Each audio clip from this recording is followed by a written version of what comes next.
안녕하세요. 응답하라!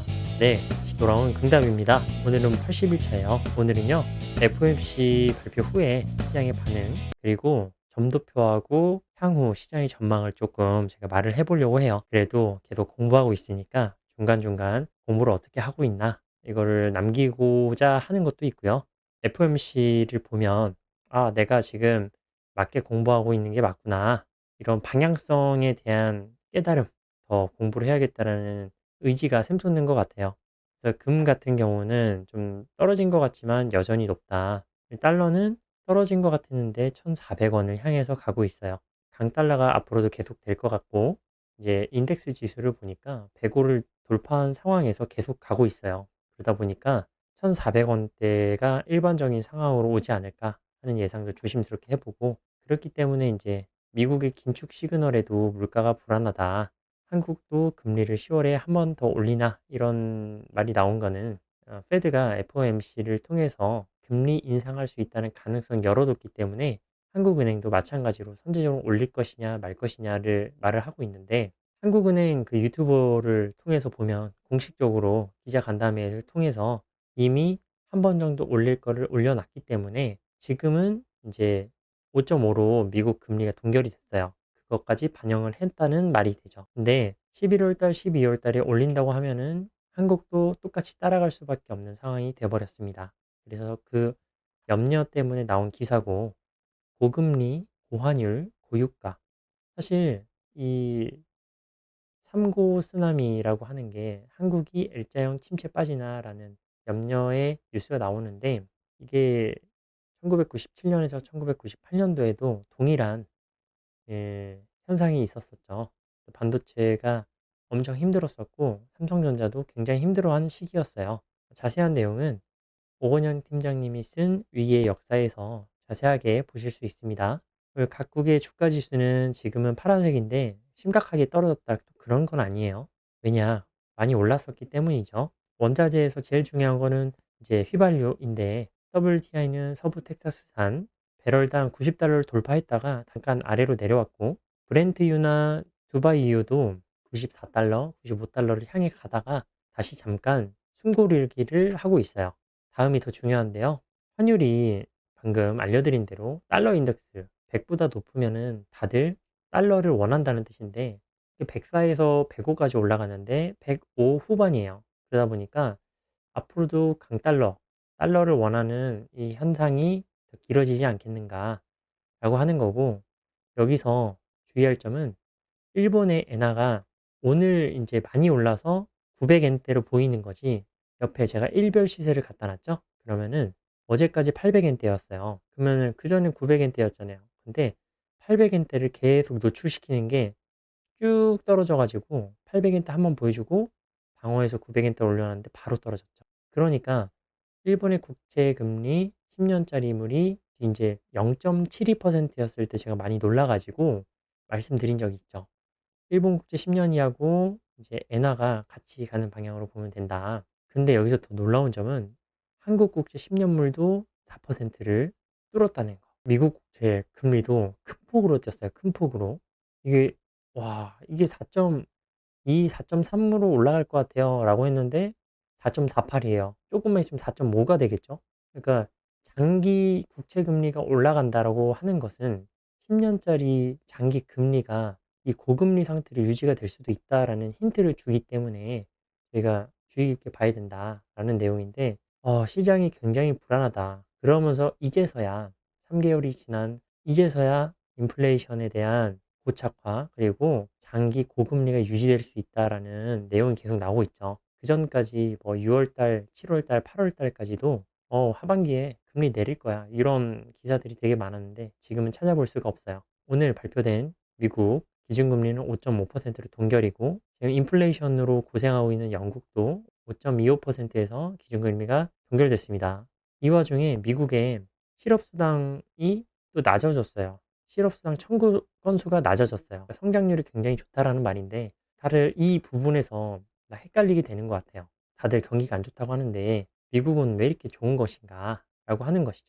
저희가 미래를 잠깐 예측하기 쉽게 만들어 온 표가 있죠. 패드워치에서 볼 수 있는 앞으로 금리가 어떻게 될 것인가. 이건 11월 달 금리를 보시면 70%의 확률로 71%의 확률로 지금과 똑같을 것이다 라고 말하는 확률이 훨씬 높아요. 그럼 12월 달에 금리는 어떻게 결정이 날 거냐 라고 하면은 글쎄 25bp 올릴 수도 있지 않을까 라고 하는 게 거의 40%까지 올라왔어요. 이게 그대로 영향이 미쳐간 건데 FOMC에 대한 보고서를 같이 보실 거예요. 그 전에 내년 말까지 이 사이트에서 어떻게 금리가 결정될 것이냐 요거를 확인해 볼 수 있겠죠. 내년 1월 달에는 그래도 5.5%로 동결되지 않겠는가. 일본처럼 미국이 먼저 선제적으로 시작한 거는 5.25에서 5.5% 사이 이 금리를 25bp 정도 유연하게 딱 결정해서 이 사이를 말을 하는 건데 이게 50%가 넘어가요. 내년 3월 달에는 그래도 50%가 넘어가는 거는 5.25에서 5.5 지금 현재 수준입니다. 그리고 내년 5월 달에도 현재 수준이에요. 6월 달에는 5.5인데 갑자기 인하되려고 하는 모습이 보이죠? 예, 지금 7% 정도밖에 차이가 안 날 정도로 25bp 내려가지 않을까 하는 거예요. 6월 달에는 5.25에서 5.5% 사이로 가지 않을까 하는데 7월 달에는 확실하게 더 내려옵니다. 25bp 내려와서 이제 33.9%의 확률로 5.0에서 5.25를 가리키고 있고 내년 9월에는 똑같이 하는데 더 내려가지 않을까? 11월에는 4.75에서 5.0%가 낮지 않을까? 그럼 12월에는 12월 달부터 5% 이하를 가리키고 있어요. 근데 4.75에서 5.0 사이를 가리킬 건지 4.5에서 4.75를 가리킬 건지 지금으로서는 동률입니다.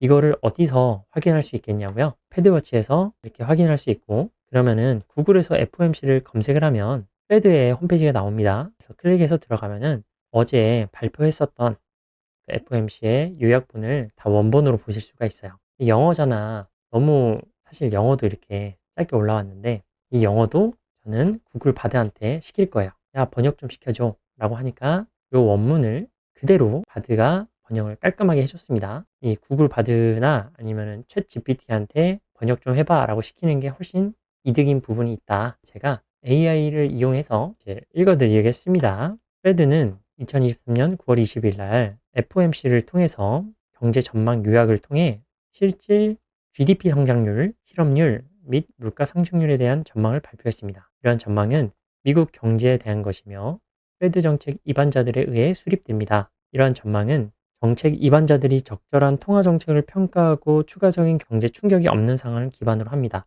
경제 충격이 없다라고 하는 것은 경기 침체가 없는 상황으로 연결이 되겠죠. 확실히 지금의 패드는 경기 침체가 없다라는 전망을 하고 있습니다. 그 전망은 이제 GDP 성장률, 실업률, 인플레이션에 대한 모든 것이고 이런 것들을 분율, 변동률로 나타냈습니다. 그래서 4개의 칼럼표로 제시를 했는데 중심 경향성, 범위, 장기에 대한 전망을 가지고 4개의 칼럼을 표로 제시했다고 합니다. 요거를 통해서 패드는 전망을 할 수 있고 정책 결정을 위한 정보를 얻었는데 요거를 같이 보시자고요. 요거예요. 방금 읽어드린 게 여기에 대한 요약본이었고 이렇게 보시면 여기가 중기 그리고 중심적 경향 이게 범위예요. 그래서 이게 중간 정도 되는 건데 보이시나요? 위에는 실질 GDP 성장률이고 밑에는 실업률을 나타낸 거고 요게 그 유명한 PC 플레이터 인플레이션 지수로 확인한 거예요. 이거는 코어 PC 이거는 핵심 인플레이션 근원 물가 지수 같은 걸 말을 하는 거고 그래서 기존에 1.0이라고 했던 성장률을 2.1로 붙여서 말을 했어요. 자기네들이 너무 시장을 안 좋게 봤었는데 2배 이상의 성장률이 나올 것 같다라고 말을 한 거예요. 내년에는 올해보단 떨어지겠지만 기존에 1.1이었는데 1.5로 2025년에는 1.8로 2026년에는 1.8로 그래서 요 롱거런이 장기적으로 달려갈 수 있는 가격 값어치를 1.8%로 잡았다는 거예요. 그리고 그렇다면은 중심적으로 경향이 어떻게 되느냐. 기존에는 0.7에서 1.2 사이로 안 좋게 봤었는데 성장률이 1.9에서 2.2로 그러니까 2.1로 잡은 거예요. 그리고 대부분 성장률을 다 끌어올렸습니다. 근데 2025년도는 거의 엇비슷하게 했었는데 범위에 대해서 범위가 엄청나게 올라왔죠. 그러니까 페드는 2023년도 경기 침체가 올 거라고 예상을 했었고 지표가 굉장히 안 좋게 봤었는데 사실 그게 아니다. 그리고 표가 안 좋은 거는 2024년도에 맞춰져 있는 것 같아요. 그래서 장기적으로 보면 1.6에서 2.5 사이의 성장률을 가지고 있다라는 거고 그러면은 여기가 더 중요하겠죠? 페드가 바라보고 있는 기준금리 어떻게 찍을 거냐? 기존에 내년도 2024년도 하반기 정도 되면 4.6으로 봤었는데 지금 5.1로 본다. 금리가 떨어지지 않는다고 말을 하는 거죠. 기존엔 4.6, 이번에는 5.1로 말을 했어요. 다시 페드워치로 가볼게요. 올해 12월 달에는 5.5 정도가 적정하지 않을까. 올해 12월 달은 5.75가 한 번 더 올릴 수도 있고 아니면 그대로 갈 수도 있다. 근데 내년 2024년 12월에는 4.75에서 5.5 거의 여기 사이를 찍었죠. 페드워치에도 역시나 5.0을 기준으로 많은 퍼센테이지가 나왔는데요. 그게 지금 페드의 FOMC 참여위원들이 다 이렇게 말을 했다라는 거예요. 그러면은 네 가지 지표가 뭐냐? 라고 하면은 방금 말씀드렸듯이 실질 GDP 성장률. 요게 범위예요. 최고점과 최하점, 최고점과 최하점, 최고점과 최하점. 그 사이에 범위를 적어 놓고 빨간색이 중심값을 정한 거죠. 그래서 내년도는 떨어질 것이다. 라고 말을 했어요. 그리고 다시 올라오는데 그렇게 많이 떨어질 것 같지 않다라고 말을 하는 거죠. 근데 웃긴 거는 실업률이에요. 실업률이 올라갔다가 그렇게 올라가지 않은 상태에서 유지를 하는데 이게 4% 이하로 보고 있는 거죠. 지금이 오히려 더 낮다고 보고 있는 거예요. 그러니까 미국 실업률이 내년엔 좀 올라올 수 있, 근데 내년에 이 정도 올라와야 우리가 금리를 내릴 수 있는 명분이 생긴다라고 말하는 것처럼요. 그렇다면은 인플레이션 지수하고 근원 인플레이션 지수는 꾸준히 낮아진다고 말을 하고 있어요. 그리고 페드의 목표 물가 2%인 빨간 점에 지금 있다라고 말을 하는 거죠. 이게 인플레이션 지수인데 꾸준히 내려가죠. 2%에 맞추겠다. 그리고 역시 근원 물가 지수도 내려가고 있죠.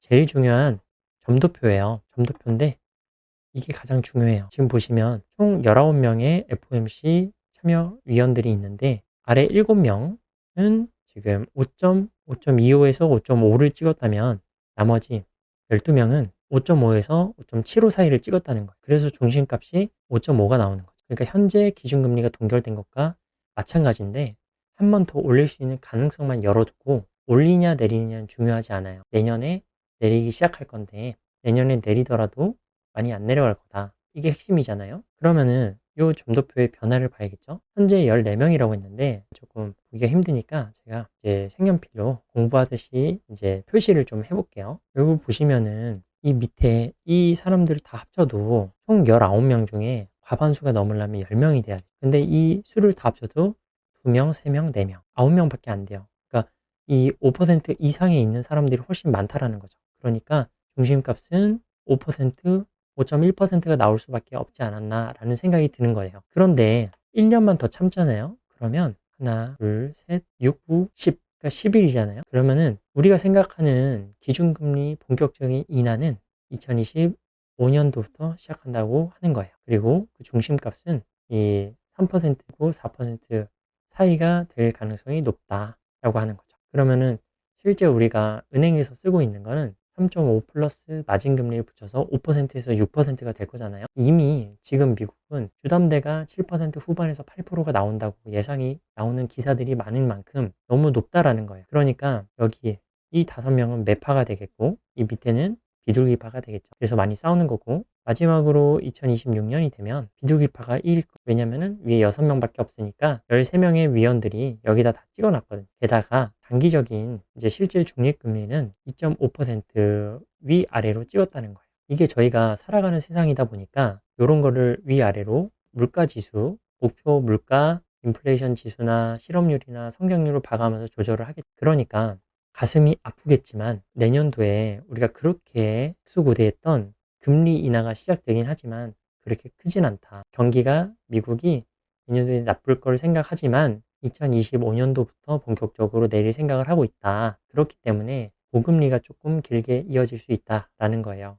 2026년도면 지금으로부터 3년 뒤겠죠? 그때부터 금리가 떨어진다라고 하는 거예요. 우리가 생각하는 적정한 금리 말이. 그러니까 이 보고서를 보면 이런 식으로 점도표 말고도 이렇게 2023년도에 사람들이 생각했던 거, 2024년도, 2025년도, 2026년도 우리 장기적으로 생각하는 아름다운 실질 중립금리까지 이렇게 그 FOMC 회의에서 이런 거를 발표했는데 결국 핵심은 성장률입니다. 성장이 계속된다고 하면은 기준금리를 심각하게 내려주지 않아도 될 것이고 기준금리를 심각하게 내려주지 않으면 실업률이 치솟아 오를 거고 치솟아 올랐을 때 성장률이 좀 떨어질 것이고 그때서야 기준금리를 내려주게 되면 인플레이션 저하가 되지 않을 거다라고 하는 거죠.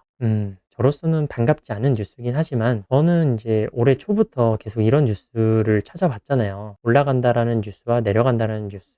좀 놀랍지는 않지만 그럼에도 불구하고 지금 굉장히 힘든 경제 상황이 올해를 이어서 내년에도 계속 이어진다. 내년은 2024년도고 2025년도부터 금리가 어느 정도 우리가 원하는 스탠스가 나오게 되는데 그때까지 현금을 조금 보유하는 전략이 있고 그러면 알짜배기들은 지금부터 잡는 게 되겠죠.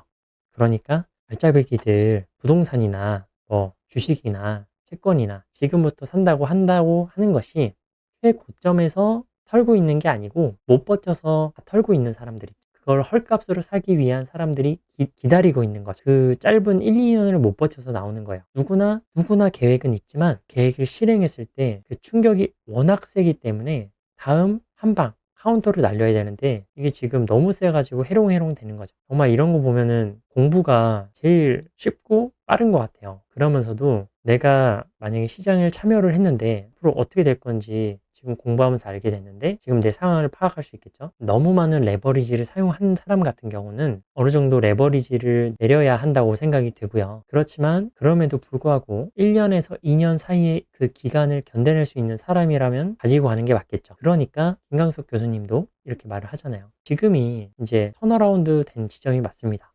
마이너스에서 플러스 0으로 하는 기준점으로 턴어라운드가 됐기 때문에 자기가 말한 건 다 맞췄다고 하죠. 그렇지만 부동산을 사라고 막 무조건 추천하지는 않습니다. 라고 한 것이 기준금리가 어느 정도 떨어진다고 하더라도 이 점도표에서 말을 하고 있는 것이 2025년, 2026년도부터 우리가 알고 있는 그 기준금리로 내려간다라고 했었을 때 그리고 시장에서 은행이 살아남은 다음에 역습을 할 거잖아요. 자기네들이 마진을 많이 붙일 거예요. 그러면은 기준금리는 내려갔는데 마진이 많이 붙어서 우리가 사용하는 실질 금리는 많은 차이가 안 날 수도 있잖아요. 그러니까 이렇게 말을 하는 거죠. 지렛대, 레버리지를 너무 많이 사용하면 힘들다. 그러니 내가 감당할 수 있을 만큼만 가져가라. 그리고 또 어떤 생각이 드냐면 고물가, 고금리, 고환율 이 세 가지가 되는데 결국에 요 핵심은 성장률이 나오냐 안 나오냐에 따른 건데 그렇기 때문에 한국은행에서 금통위원들이 계속 한국의 성장률에 대해서 말을 하죠.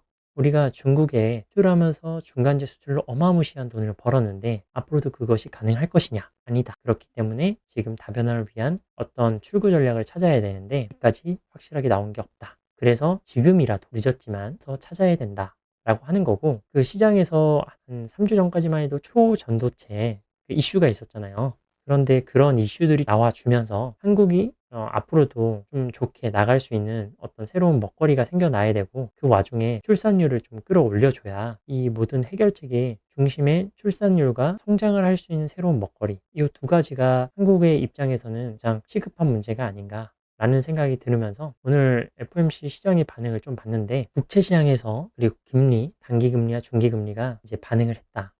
급격하게 반응을 했는데 주식시장에서 뭐 그렇게까지 반응이 센 것 같지는 않아요. 왜냐면 엄청난 충격이면은 폭락 정도가 나와야 되는데 그 정도는 아니니까 그래서 보통의 터널을 지나고 계신 분들께 공부를 하면 내가 몰랐던 부분을 알게 되니까 그나마 그 구름이 거쳐가는데 내가 달리고 있는 이 도로가 평탄하지 않으니까 조금 속도를 낮춰갈 필요가 뭐냐면 레버리지를 너무 많이 땡기지 말아라. 이렇게 정리를 하도록 하겠습니다. 네, 오늘 여기까지였고요. 도움이 되셨다면 좋아요와 구독으로 함께 해주세요.